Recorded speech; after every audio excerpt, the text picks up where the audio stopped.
Baik, selamat siang. Perkenalkan, nama saya Marianus Arwan Bakrin, mahasiswa jurusan Sosiologi Universitas Nusa Cendana Kupang dengan NIM 17030800011, mahasiswa semester 7. Baik, dalam video kali ini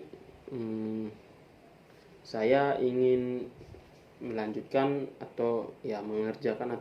tugas yang diberikan oleh dosen mata kuliah kajian seminar masalah-masalah sosial, di mana tugas ini juga selain untuk menjadi tugas harian dan juga menjadi pengganti atau bahan pengganti untuk memperbaiki nilai ujian tengah semester atau UTS kami.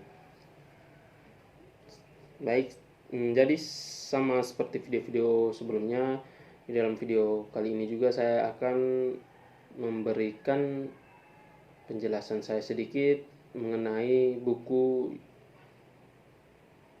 atau mengenai sebuah buku. Sini bukunya ini tentang masalah sosial dan pembaruan sensus, itu oleh Stanley Eitzen. Baik, di sini yang pertama, ini dia berbicara tentang pendekatan sosiologi untuk masalah sosial. Jadi sini dijelaskan bahwa masalah yang paling serius di dalam masyarakat itu adalah masalah sosial yang mana yang tidak ada teknisnya solusi, dan hanya ada solusi manusia. Menurut seorang ahli bernama George A. Brown Jr. atau Junior, mengatakan bahwa dekade pertama abad ini sebagai dekade dari neraka. Dekade ini sama buruknya dengan dekade masa damai dimanapun di seluruh negeri bersejarah. Itu adalah dekade yang ditentukan oleh teror, perang, bencana alam, ledakan ekonomi dan kehancuran ekonomi, serta ketakutan, juga ketidakamanan, perpecahan, kemunduran masyarakat menengah kelas, dan perdupaan American Dream. Selanjutnya, Serikat Negara ini mengalami serangan terburuknya oleh orang asing, bencana alam terburuk, serta pemilu yang paling memecah belah, di mana ada juga kemerosotan ekonomi terburuk sejak Agung Depresi, dan itu memicu dua perang. Keduanya berlangsung lebih lama daripada Perang Dunia II. Sehingga di dalam buku ini mereka mengeksplorasi masalah-masalah sosial yang muncul dalam dekade terakhir. Di antara masalah lain yang akan dibahas di sini adalah mengenai konsekuensi dari populasi, pertumbuhan, dan juga perubahan. Baik, jadi ini lebih dalam buku ini dia penjelasannya lebih kepada kehidupan atau keadaan pada masyarakat Amerika Serikat. Selanjutnya ini tentang jenis masalah sosial. Di dalam buku ini mereka membahas dua jenis utama masalah sosial. Jadi yang pertama itu adalah tindakan dan kondisi yang mana yang melanggar norma dan nilai yang ada dalam masyarakat. Serta yang kedua adalah masalah yang ditimbulkan secara sosial, di mana kondisi yang menyebabkan penderitaan psikis dan material untuk setiap segmen populasi.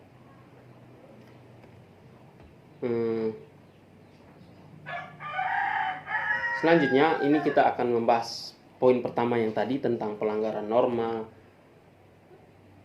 dan nilai dalam masyarakat tadi. Jadi di sini ini sosiologi ini tertarik pada perbedaan antara standar sosial dan kenyataan karena adanya beberapa alasan. Pertama, perhatian diarahkan pada pendekatan tradisional, di mana terdapat kegagalan masyarakat. Ini berkaitan dengan penjahat, orang sakit jiwa, putus sekolah, dan keadaan sosial di mana dikatakan miskin. Sosiologi memiliki banyak wawasan yang menjelaskan proses di mana individu mengalami tekanan yang berbeda untuk terlibat dalam bentuk penyimpangan tertentu. Perilaku ini dapat diakibatkan atau dikarenakan lokasi kehidupannya dalam struktur sosial, ini dalam artian kelas sosial, pekerjaan, usia, ras, dan peran, dan juga ruang. Ini berkaitan dengan wilayah, ukuran komunitas, dan jenis lingkungan. Asumsi yang membimbing pertanyaan para penulis di dalam buku ini adalah bahwa bagaimanapun adalah itu merupakan pelanggaran norma adalah jenis gejala atau masalah sosial, bukan penyakit daripada keadaan masyarakat itu sendiri. Dengan kata lain, sebagian besar penyimpangan adalah korban dan tidak boleh disalahkan sepenuhnya oleh masyarakat untuk penyimpangan mereka. Sebaliknya, sistem tempat mereka hidup harus disalahkan. Penjelasan tentang situasi yang mempengaruhi penyimpangan, seperti hambatan kesuksesan dan yang dihadapi anggota kelompok minoritas, membantu menjelaskan mengapa beberapa kategori orang berpartisipasi secara tidak proporsional dalam perilaku menyimpang. Alasan lain dari fokus tradisional pada pelanggaran norma adalah karena penyimpangan itu didefinisikan secara budaya dan diberi label secara sosial. Sosiologi sangat tertarik pada proses sosial dan budaya yang melabeli beberapa tindakan dan orang sebagai penyimpang dan orang lain seperti biasa. Karena menurut definisi beberapa masalah sosial adalah apapun itu, publik menentukan masalah sosial secara relatif.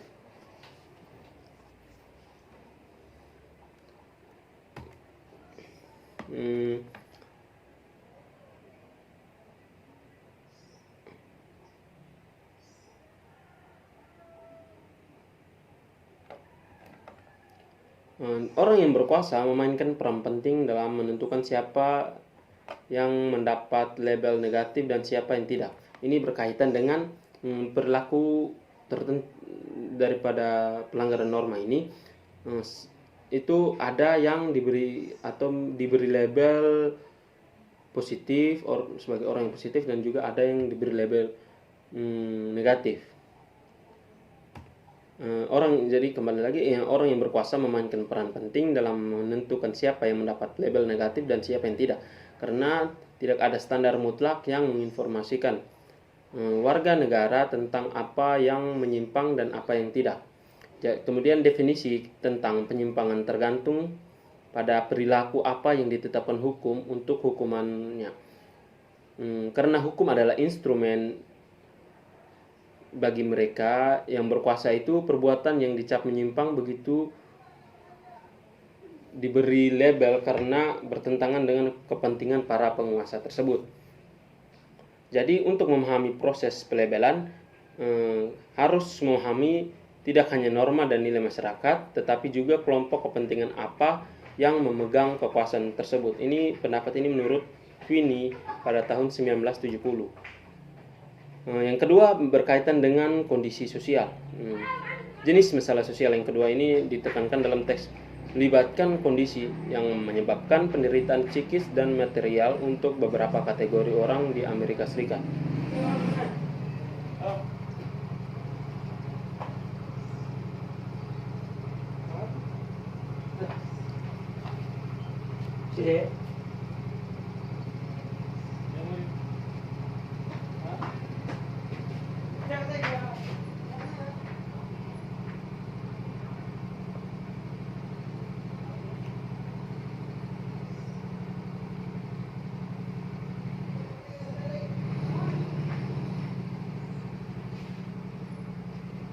Kemudian di sini fokus adalah bagaimana masyarakat beroperasi dan siapa yang diuntungkan, siapa yang tidak berada di bawah pengaturan yang ada. Dengan kata lain, apa yang menjadi bias daripada sistem tersebut.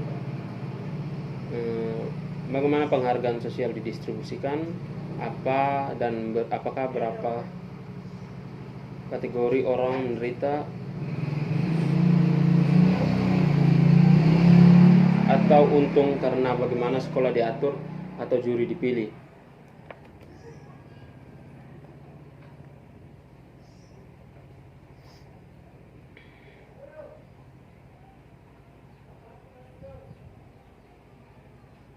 Sebagai contoh, 6 kepercayaan umum tentang orang miskin dan ras minoritas disajikan dan didiskusikan. Yang pertama, kebanyakan tunawisma menjadi cacat karena obat-obatan, penyakit mental, atau gangguan fisik. Fakta menunjukkan bagaimanapun bahwa tunawisma sebagian besar tidak deficient and defective, tetapi tidak jauh berbeda dengan homoseks. Maksud saya no homeless. Kebanyakan orang bukan tunawisma karena kekurangan individu, tetapi karena pengaturan struktural dan tren yang mengakibatkan pemiskinan ekstrim dan kekurangan perumahan yang terjangkau. Yang kedua, remaja Afrika, Amerika, dan Latin lebih cenderung merokok daripada remaja kulit putih, yang mana tembakau dijadikan rokok dan menjadi peminum alkohol yang berlebihan. Fakta-fakta mempercayai mitos ini. Yang ketiga, kesejahteraan membuat orang tergantung pada kemalasan dan tidak termotivasi. Ini bertentangan. Namun buktinya adalah bahwa kebanyakan putri menerima kesejahteraan tidak melakukan dan menjadi penerima kesejahteraan saat dewasa. Dengan kata lain, kebanyakan perempuan dalam kesejahteraan tidak menerima kesejahteraan sebagai anak-anak. Yang keempat, kesejahteraan diberikan dengan lebih murah hati kepada yang miskin daripada yang tidak miskin. Yang kelima, orang Afrika Amerika memiliki kesamaan dalam perilaku mereka. Yang keenam, wanita yang belum menikah memiliki bayi untuk meningkatkan tunjangan kesejahteraan mereka.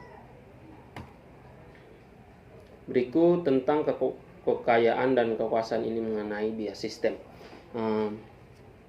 Ini menurut Justice Louis Brandeis Tennis dari buku ini adalah bahwa masalah masyarakat Amerika Serikat diakibatkan oleh distribusi kekuasaan dan bentuk ekonomi. Di dalam bab ini juga mulai menganalisis masalah sosial Amerika Serikat dengan melihat realitas politik dan ekonomi kelompok kepentingan dan juga pada kekuasaan yang mengenai ketidakberdayaan dan dominasi. Dalam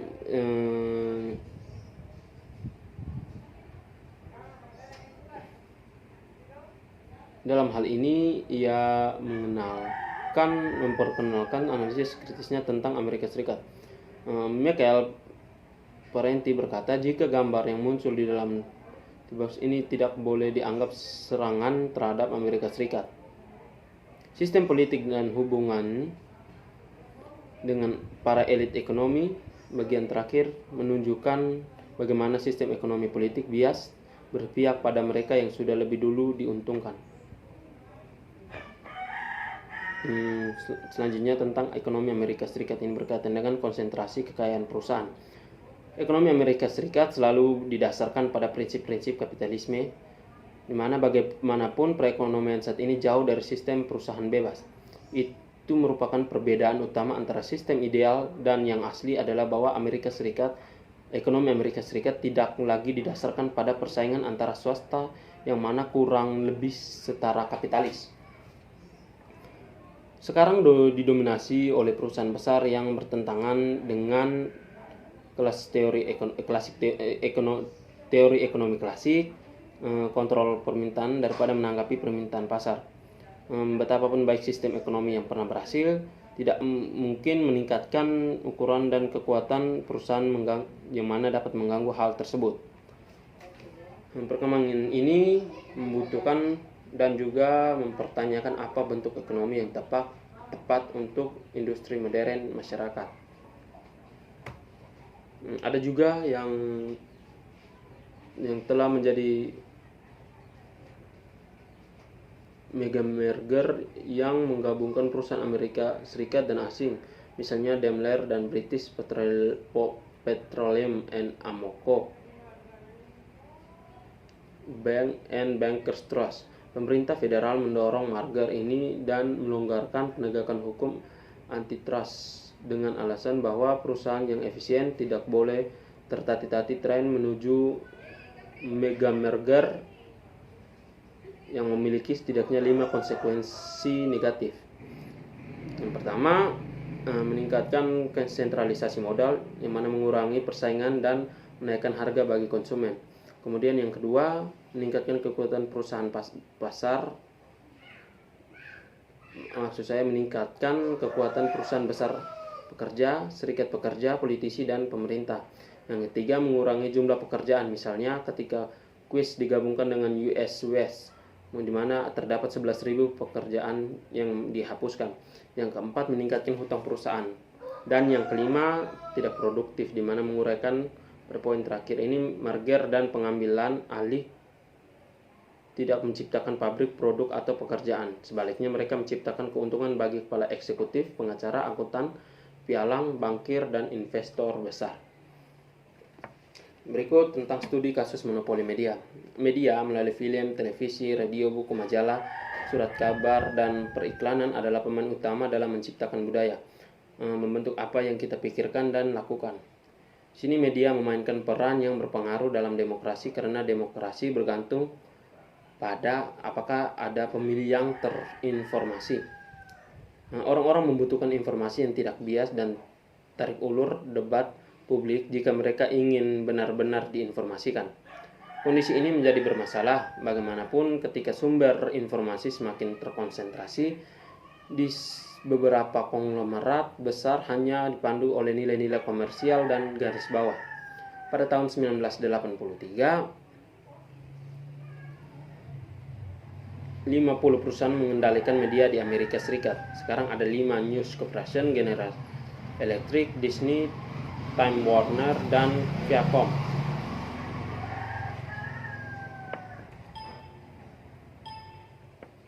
Baik, mungkin hanya itu saja penjelasan dari saya. Mungkin ada kekurangan atau kata-kata yang tidak jelas dari ucapan saya. Saya mohon maaf. Sekian dan terima kasih.